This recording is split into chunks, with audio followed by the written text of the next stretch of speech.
Olá, pessoal!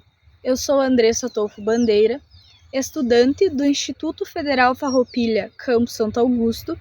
Atualmente estou cursando o curso de Agronomia e hoje vim falar um pouquinho para vocês sobre a principal doença que está afetando a produtividade de trigo neste ano, que é a giberela. A giberela é uma doença causada pelo fungo Fusarium graminerum e está distribuída em praticamente todos os países produtores de trigo, principalmente em regiões com excesso de chuva na fase de florescimento dessa cultura. Ela é a principal doença de espiga que afeta a região sul do Brasil, onde se tem um alto potencial de dano que afeta tanto a produtividade quanto a qualidade destes grãos. Alguns autores até nos trazem que em torno de 40% da produtividade é afetado por esta doença. É uma doença também que causa uma microtoxina, conhecida como DOM, que é tóxica tanto para nós humanos quanto para animais. Nesse sentido, é uma doença que é muito estudada pelos pesquisadores, justamente por conta da sua importância, pela sua dificuldade de controle. Então, nesse sentido, viemos aqui na região noroeste do estado do Rio Grande do Sul para falarmos um pouco mais para vocês sobre esta grande vilã dos triticultores. Mas antes de falarmos um pouco mais sobre esta doença, nos siga no canal, curta, comenta e compartilha. A giberela é uma doença de infecção floral que ocorre frequentemente em regiões com períodos prolongados de chuva, superiores a 48 horas, e climas amenos, em torno de 20 graus Celsius, após o início da floração do trigo.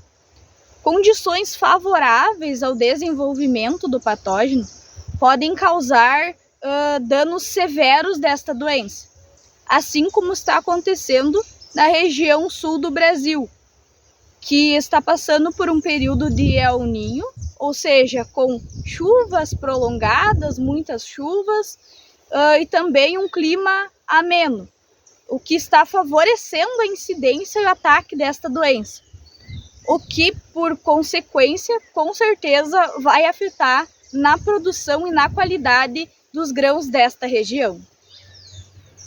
A giberela é uma doença considerada monocíclica.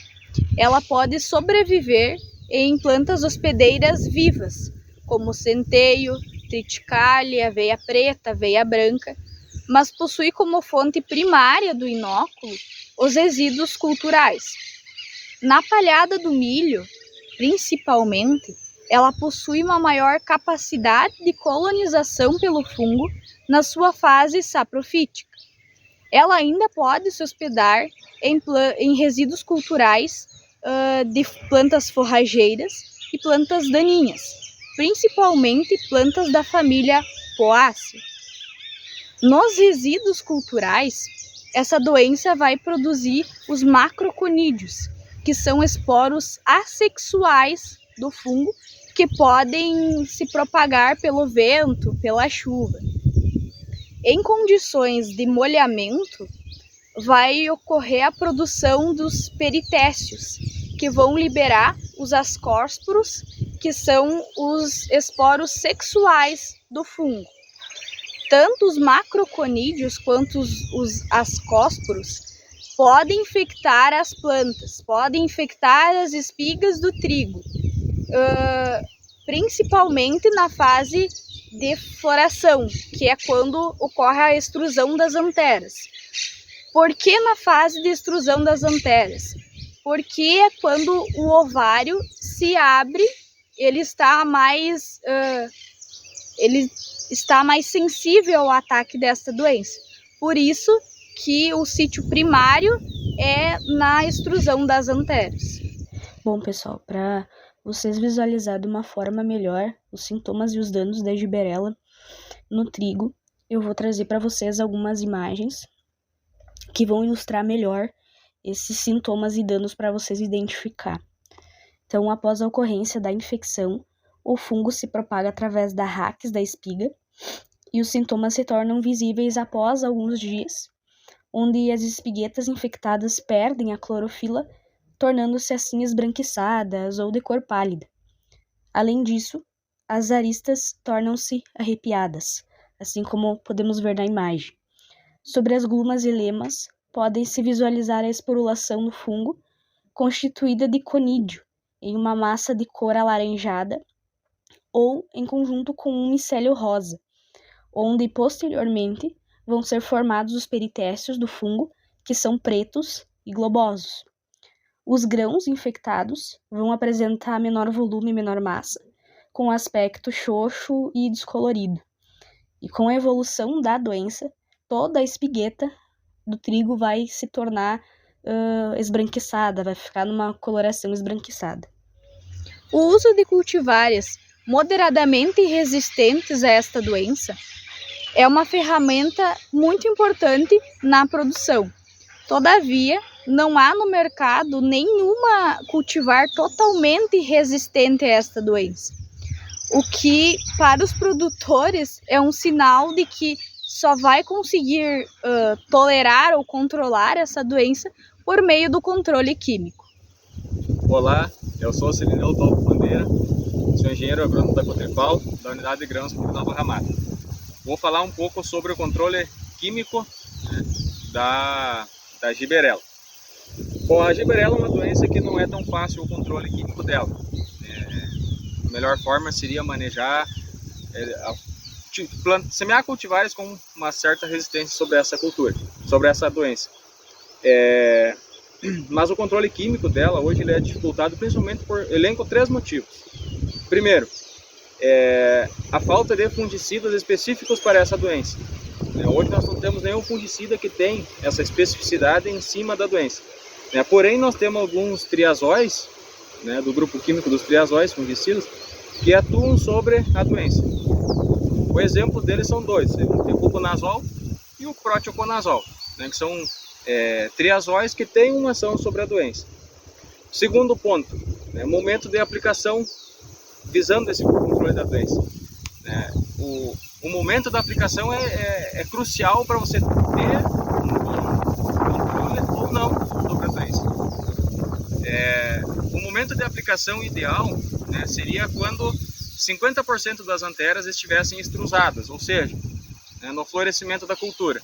Mas nem sempre a gente consegue entrar nesse momento. O manejo, que nós lá no campo experimental da cooperativa tivemos maior sucesso sobre a doença, foi realizando 2 aplicações. A primeira, quando 50% das espigas estivessem fora da folha bandeira, com as anteras extrusadas, e outra aplicação 5 dias depois, no máximo 7 dias. Mas o ideal seria fazer a primeira, ali com 50% das espigas emergidas, da folha bandeira, e a próxima 5 dias depois, com esses fungicidas que eu já citei. E terceiro ponto que eu vejo que dificulta o controle dessa doença é o produtor realizar a aplicação no momento certo. Porque geralmente quando dá condições climáticas para a doença surgir, não dá condições para o produtor entrar na lavoura, porque são os períodos longos de molhamento. Então geralmente tem chuvas, e o produtor não consegue fazer a aplicação no momento ideal, visando o controle dessa doença. Depois de tudo que foi conversado, então, se torna claro que para um bom manejo da giberela, precisamos tomar ações de forma conjunta, como fazer a rotação de culturas, o produtor utilizar cultivares moderadamente resistentes a esta doença, fazer um controle de fungicida preventivo ou no início do ataque deste fungo.